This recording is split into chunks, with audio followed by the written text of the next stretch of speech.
आप सभी को जय मसीह की। मेरा नाम उपेंद्र कुमार है और मैं सहारनपुर का निवासी हूँ।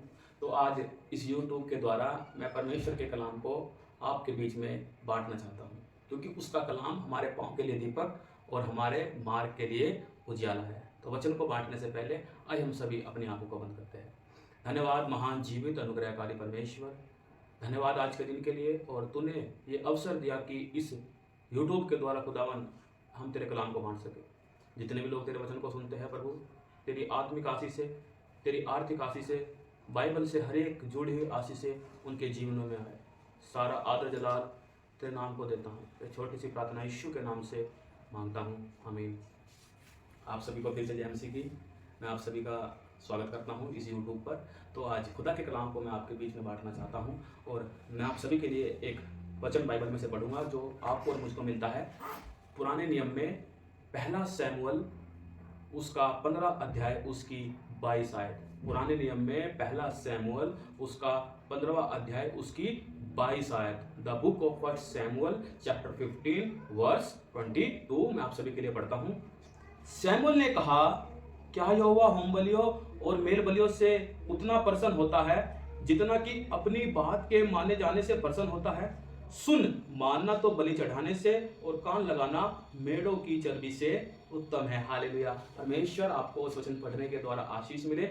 आज का जो मेरा टॉपिक यह है कि obedience is better than sacrifice. आज का जो मेरा टॉपिक है, obedience is better than sacrifice, यानी परमेश्वर की बात को मानना होम बलि और मेल बलि चढ़ाने से उत्तम है। यानी खुदा की बात को मानना बलिदान चढ़ाने से उत्तम है।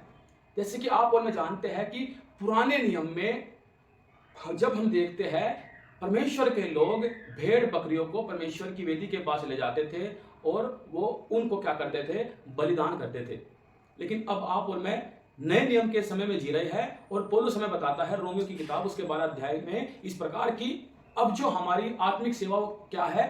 अपना पवित्र बलिदान, अपना जीवता हुआ बलिदान खुदा को चढ़ाना। लेकिन पुराने समय में क्या था? पुराने समय में भेड़ बकरियों की बलि परमेश्वर को चढ़ाई जाती थी। लेकिन नए नियम में ऐसा नहीं है। परमेश्वर ने एक ही बार अपना लहू बहा के हमें हर एक पापों से आजाद कर दिया है। अब नए नियम में हमें अपना जीवन परमेश्वर को देना है, यानी अपना समय परमेश्वर को देना है।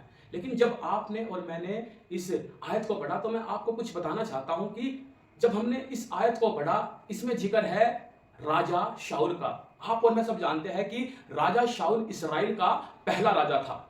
जब न्यायियों की पुस्तक के बाद इस्राएली लोगों ने राजा की मांग करी, और ये परमेश्वर की इच्छा नहीं थी, लेकिन फिर भी इस्राएलियों ने क्या है? एक राजा की मांग करी, और राजा शाऊल को क्या है? इस्राएल का पहला राजा बनाया गया। शमूएल नबी के द्वारा शाऊल का क्या हुआ? अभिषेक हुआ।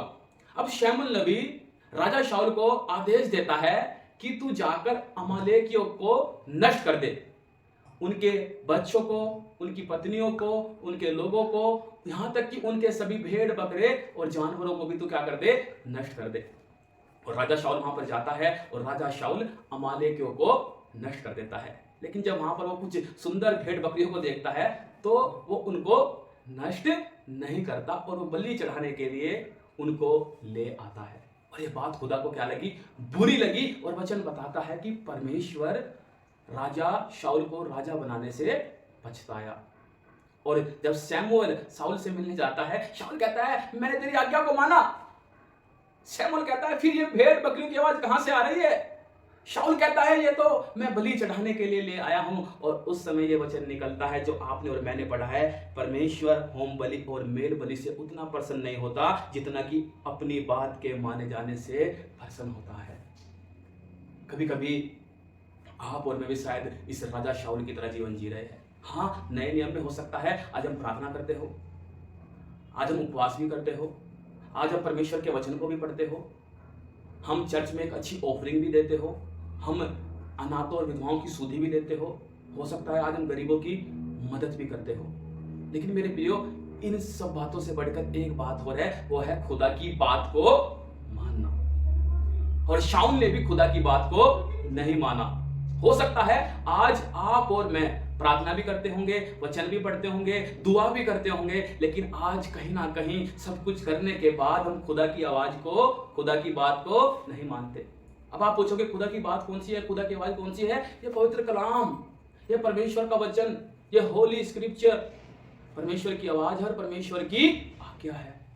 मेरे प्रियो, यदि आप और मैं परमेश्वर की आज्ञा को नहीं मानते, आपका और मेरा प्रार्थना करना, बड़ी बड़ी ऑफरिंग देना, बड़े बड़े प्रचार करना, लोगों की हेल्प करना, ये सब व्यर्थ है। क्योंकि इस पवित्र शास्त्र में परमेश्वर ने बहुत सारी आज्ञा दी है कि तू व्यभिचार न करना, झूठ न बोलना, अपने पड़ोसी से अपने समान प्रेम करना, एक दूसरे की निंदा न करना, किसी का लालच न करना।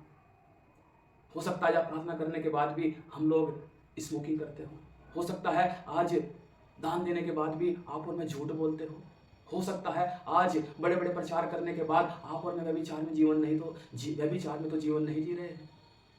अपने आप को जांचिए मेरे प्रियो।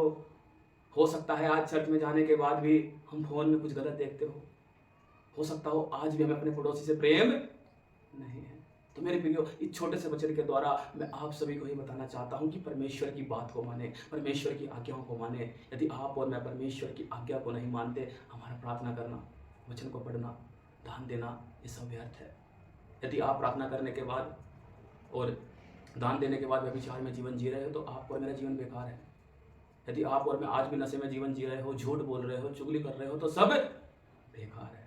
लेकिन मैं आज आपके लिए दुआ करना चाहूंगा कि परमेश्वर हमको हर एक पाप से निकाले और हम परमेश्वर की बात को माने और हम उससे ये उत्तम बलिदान चढ़ाने वाले बन सके। उत्तम बलिदान क्या है? परमेश्वर की बात को मानना। तो मेरी दुआ है, आइए अपनी आंखों को बंद करेंगे। परमेश्वर आपको हर एक पाप से निकाले। प्रभु जी, जितने भी लोग देख रहे हैं, जितने इस कलाम को सुनते हैं प्रभु, यदि उनके जीवन में आज कोई पाप है प्रभु, हर एक पाप से उन्हें निकाले मेरे खुदा, और उन्हें एक ऐसा जीवन दे जिसमें वो तेरी आज्ञाओं को माने, तेरी बात को माने, क्योंकि जो तुझसे प्रेम रखते हैं वो तेरी आज्ञाओं को मानते हैं। सारा आदर जलाल तेरे नाम को देते हैं। ये छोटी प्रार्थना यीशु के नाम से मांगते हैं, आमीन। आप सभी का धन्यवाद। और मैं आपसे गुजारिश करता हूं कि आप इस वीडियो को और भी शेयर करें ताकि परमेश्वर के लोगों तक परमेश्वर का वचन पहुंच सके और परमेश्वर के लोग आशीषित हो सके। सभी को जय मसीह की। God bless you.